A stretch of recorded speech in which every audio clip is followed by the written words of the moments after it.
வறுமையிலும் வாடாத தர்மம். ஒரு சாதாரண சமையல்காரன் ஈசனின் அருளை எப்படி பெற்றான்? பசி தீர்த்தவனுக்கு பிரம்மன் கொடுத்த வரம்.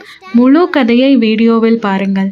கைலாயத்தில் சிவபெருமானும் பார்வதி தேவியும் உலகை ஆசிர்வதித்துக் கொண்டிருந்தனர். இந்நிலையில் பூலோகத்திலோ ஒரு ஏழை பிராமண குடும்பம். உணவின்றி தவிக்கும் பிஞ்சு குழந்தைகள் மற்றும் கண்ணீரில் மிதக்கும் தாய். வீசும் நள்ளிரவில் பசியோடு ஒரு முதியவர் ஏழையின் கதவை தட்டுகிறார். பிள்ளைகளுக்கே உணவில்லாத நிலையிலும் வந்த விருந்தினரை தெய்வமென கருதி தன்னிடம் உள்ள கடைசி பிடி உணவையும் அந்த பிராமணன் முதியவருக்கு வழங்கினான். உணவை உண்ட முதியவர் திடீரென மறைய அந்த சிறிய குடிசையோ ஜோதிமயமாகிறது.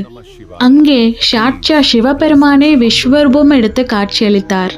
தன் பிள்ளைகளுக்கே உணவில்லாத நிலையிலும் தன் பசியை ஆற்றிய பிராமணனுக்கு சிவபெருமான், உன் கையால் சமைக்கும் அனைத்து உணவும் அமிர்தம் ஆகும், உன் அடுப்பு என்றும் அணையாது என்று வரமளித்தார்.